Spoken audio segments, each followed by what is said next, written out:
Hi, welcome to the second Meet the Candidates forum sponsored by the Jefferson County Libertarian Party. I am Patty McMahon. I am the Outreach Director for the Jefferson County Libertarian Party, and with me is Ross Klumps.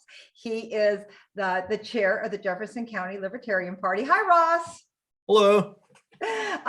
Ross will be speaking, tonight. Well, first let's talk about who we are going to be doing the roundtable with tonight. It is for the Meet the Candidate for the position of secretary. That is another position that will be up for election at the upcoming convention. So Ross, let us first find out, what does the secretary do?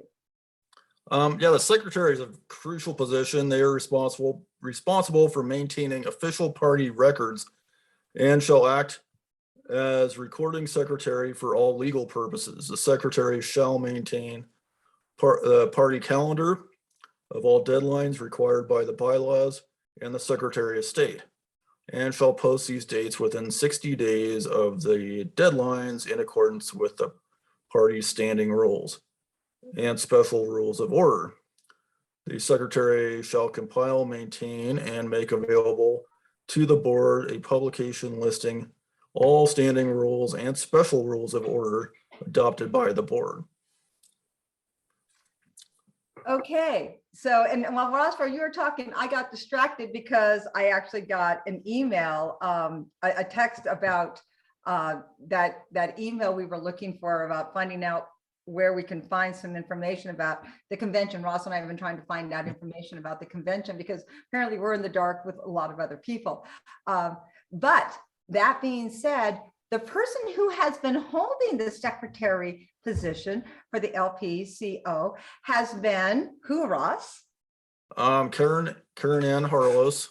And she has done a superb job, right? I mean, she is one of the hardest working people in the Libertarian Party. Oh, she's totally a hard worker, yeah. Right, yeah. I mean, everybody will agree with this, right? And so we had the shock of a lifetime yesterday when we found out what?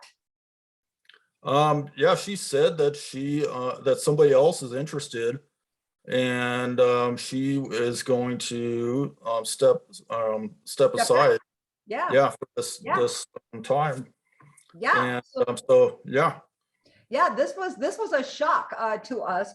We had sent her an invitation to come and be on this roundtable because we were looking forward to talking to her and finding out what her plans are, because we all just figured, well, Karen Ann has been the secretary and she would continue doing that. And this was kind of our no-brainer interview. I mean, we really didn't even prepare for this one. We figured, well, Karen Ann, she's a podcast star, and this is going to be the easiest one we do. And wow, we didn't see this one coming. I mean, we didn't even look at the email until yesterday morning, and we saw this. And last night we were just scrambling, and Karen Ann said, well, I'll email the person. If you would like, I will email the person and invite them to this. And we were like, yeah, but boing, we were kind of thrown on that. But whoever is running hasn't contacted us, so we don't know who's running. We haven't been told. So we're kind of sitting here dumbfounded, and I'm sure everybody else who's listening to this is equally dumbfounded. So I kind of feel like I'm like a news alert. News alert: Karen Ann Harlos is not running for secretary. And by the way, we don't know who she stepped down for. So surprise. We hope whoever that person is will like whoever's running for outreach director tell us. At Jeffco, we're starting to take it kind of personally that we don't know who's running. So far, we know that there are two positions, outreach director and secretary, that the people in Jefferson County have not been told that there are any candidates for. And to the best of our knowledge, nobody in Jefferson County wants these positions. Hello, LPCO people. At least not that we know about. Yeah, Yeah. not that we know Yeah. of. I mean, apparently Yeah. this is some, we may be at convention till Sunday morning, trying to get people to run. So this will be an interesting convention, to say the least. However, what we do know is Gavin, who is the current treasurer for the LPCO, is running again. I have spoken to Gavin. He will be here tomorrow. We will be talking to him. So, so we know at least one position. We do have somebody. So, That's an yay. important position too. That kind of is That's one of the most most crucial. yeah. Yeah. Yeah. So this has kind of been an interesting moment. The email is that somebody said that there was an email that got sent on the 7th that got sent to people who are subscribed to some email list, which apparently neither Ross or I are subscribed to, that listed candidates for vacant positions. But again, no one, we don't know who they are because we have been asking the person, well, who are the people?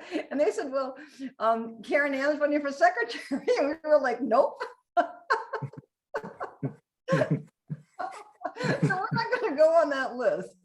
So that being said, we're going to discuss, for the people who don't want to listen to last week's discussion about outreach, which only featured one candidate, which was Noda.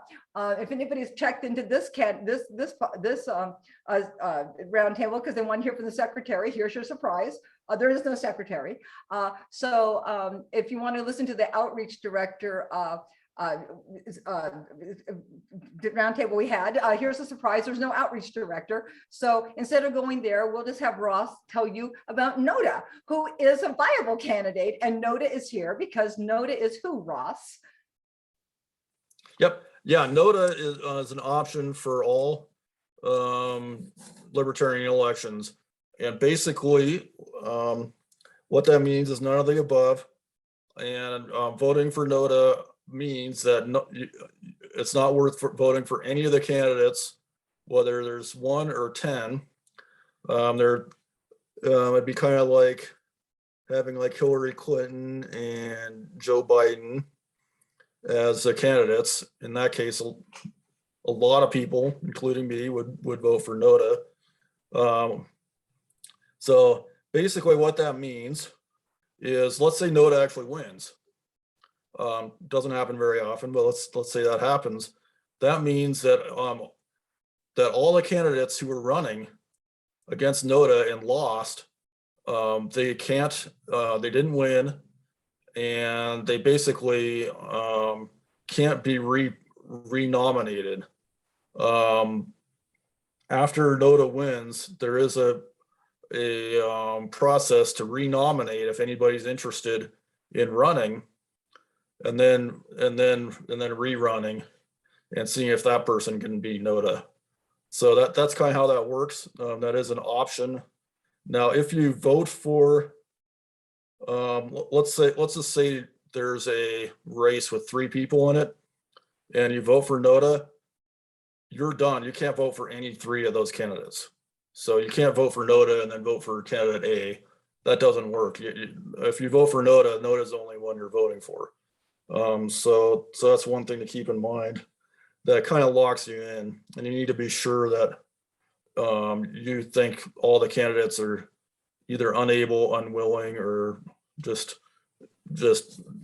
completely lousy candidates before you vote for Noda. But Noda is an option. The way I think about it is, if you look back at the presidents of the United States, Noda would actually be above average. So in my view, at least, because there's been some pretty bad presidents in the history of the US, and having one that just does nothing would be better than a lot of them that we've had. So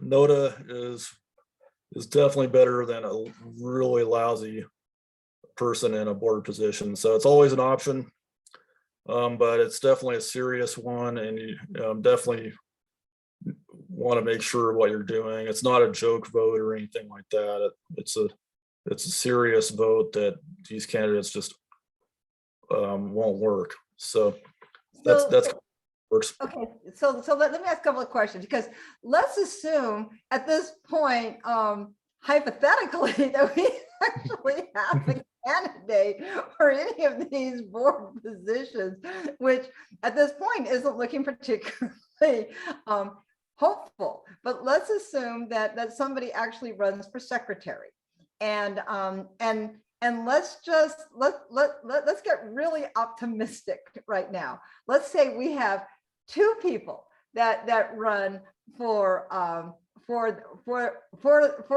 the secretarial position. And so it sounds like what you're saying is that if I vote NODA, like, okay, so like I have the option of voting for both of those candidates if I think they're both really good choices. So I can vote for both of those choices, and both of those choices will have equal weight. But if I vote NODA, the NODA vote cancels out all other votes. I can only vote NODA. NODA is like a really strong voice, right? Yep. Okay. Yeah. You don't have any. You can't vote NODA in any candidate. It's just, if you vote NODA, it's just NODA, and that's it. So it is. Yeah, it's definitely something you need to be sure of. Yeah, if you have 2 equally good candidates, the easy answer is just vote for both of them, and that works really good for that. And I've done that in conventions before, so there's nothing wrong with doing that. So if I had like 5 candidates, which we're going to again go back, since we haven't seen any yet, we're going to assume 5 candidates. That's a stretch, but let's say we had 5 candidates and I like 3 of the 5, I could vote for 3 of the 5. But if I voted NODA, I can't vote for any of them. That's right. Okay. Yep. Okay. Now here's a question, because at this point, I keep going back to, we haven't seen any candidates. How does NODA work if there's nobody on the ballot? Do you even have a ballot? I mean, if nobody's on the ballot, NODA wins. So yeah. What happens? I don't. What happens? Has that ever happened? Like, oh, it happens all the time. Yeah, especially at the convention, you'll see it happen. I mean, hopefully it doesn't happen that much, but it's going to happen. So if nobody's running for, let's say, House District 12, then NODA wins. And then what happens after that? I mean, what do we? That means we don't have somebody on the ballot for House District 12. Okay, well, so let's talk about the board races, because you know we're here to talk about board races. So we have 5 vacant positions so far. We have no one running for outreach. We were told that somebody is running for secretary, but we don't know who that is. So we're going to assume that person doesn't exist yet until we see them. They don't exist. So let's say that we have nobody running for outreach. We have nobody running for secretary. So NODA automatically wins. And so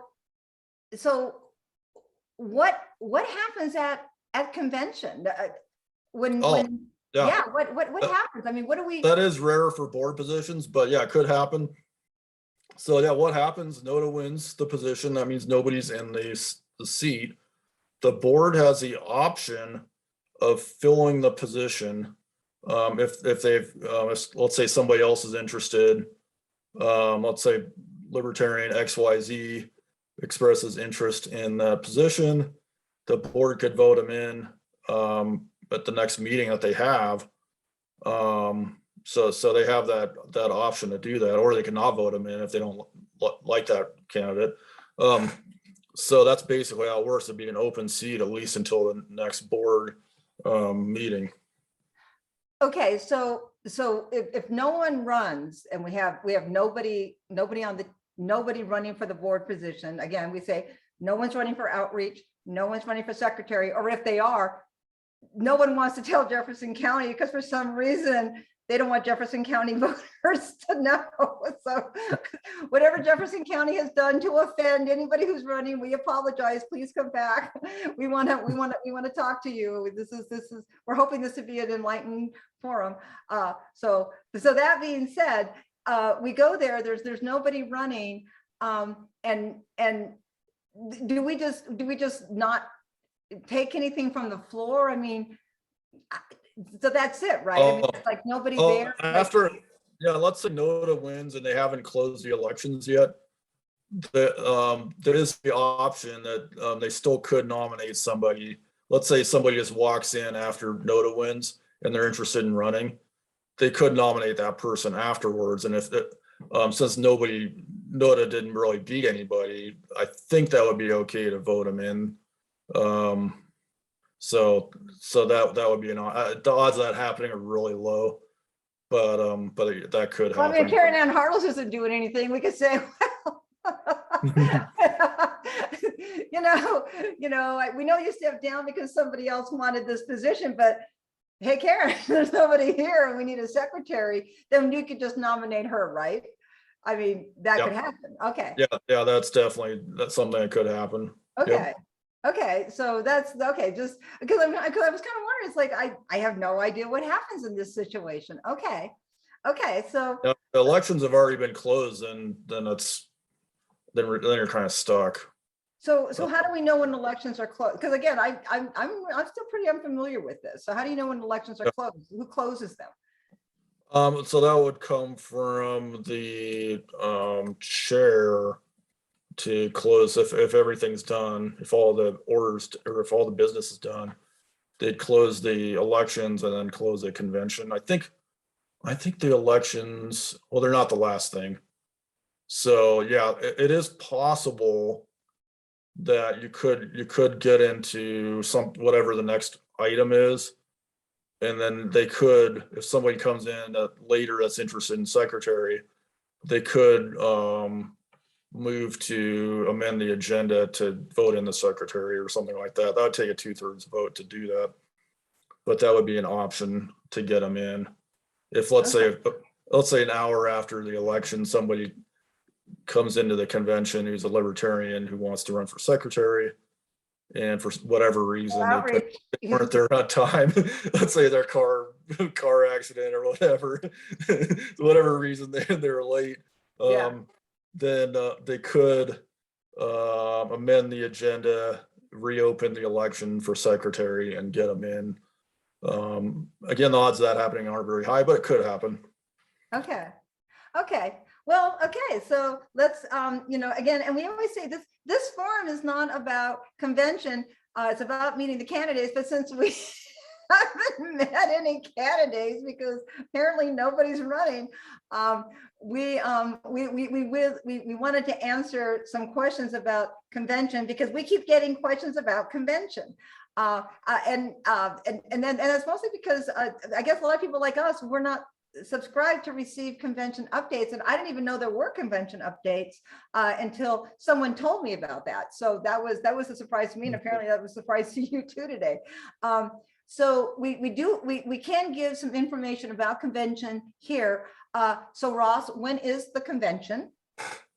Yeah, the state convention is on March 12th. It's at Lily Fresh Farms, which is 1833 County Road 53 in Keensburg, Colorado.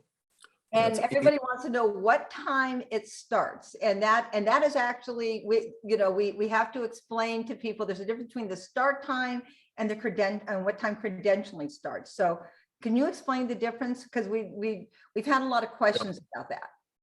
Credentialing starts at 6:30 a.m.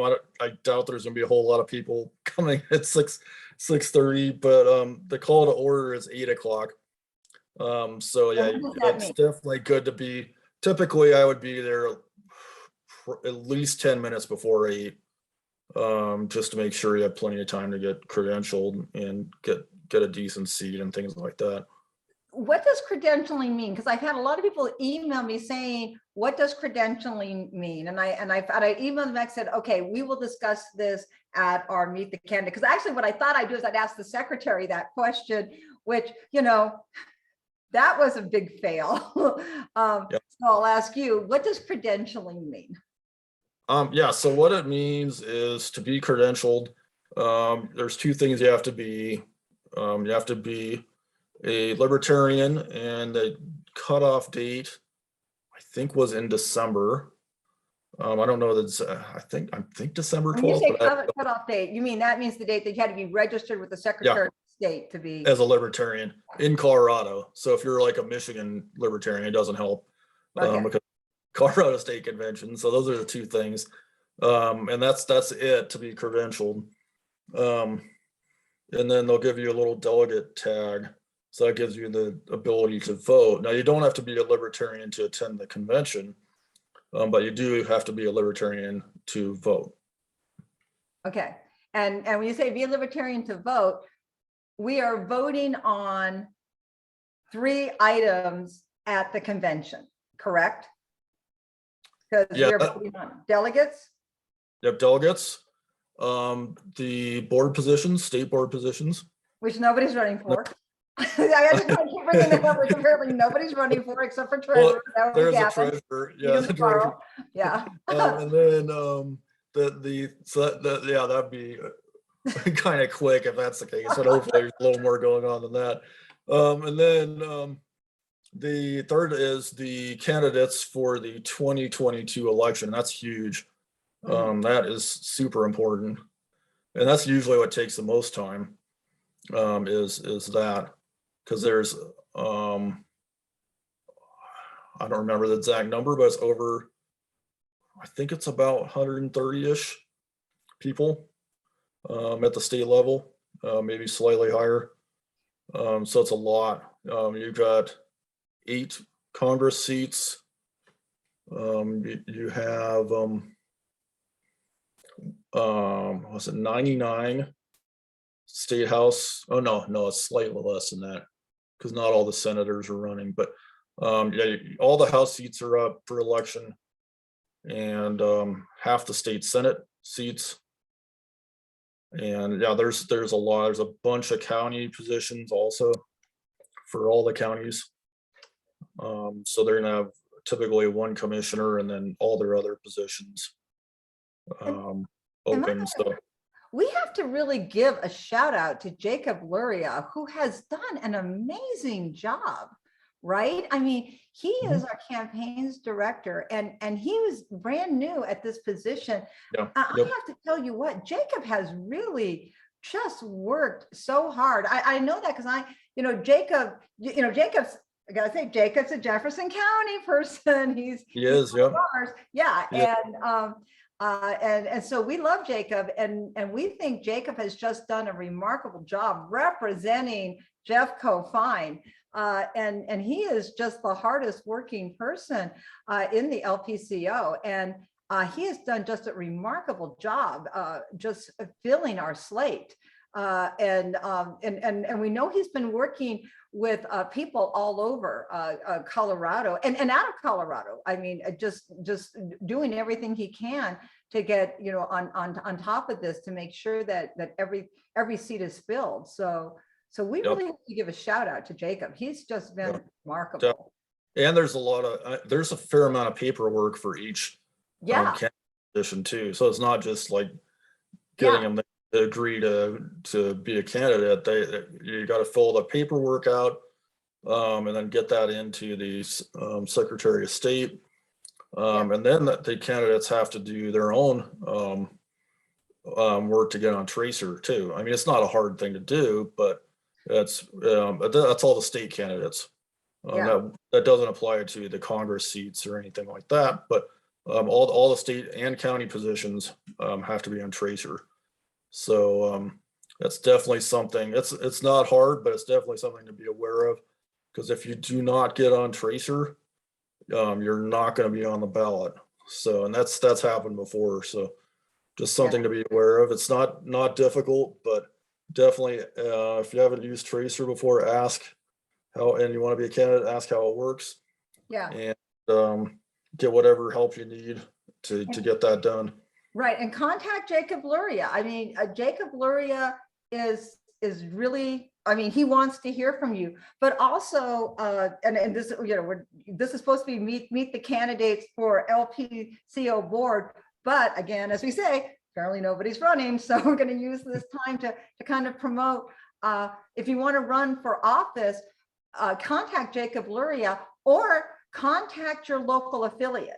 Right, because your local affiliate, your chair will help you also. Because Ross, you're our chair in Jefferson County, and so you will help anybody who wants to run for office. I mean, anybody in any position in Jefferson County, I'm going to help.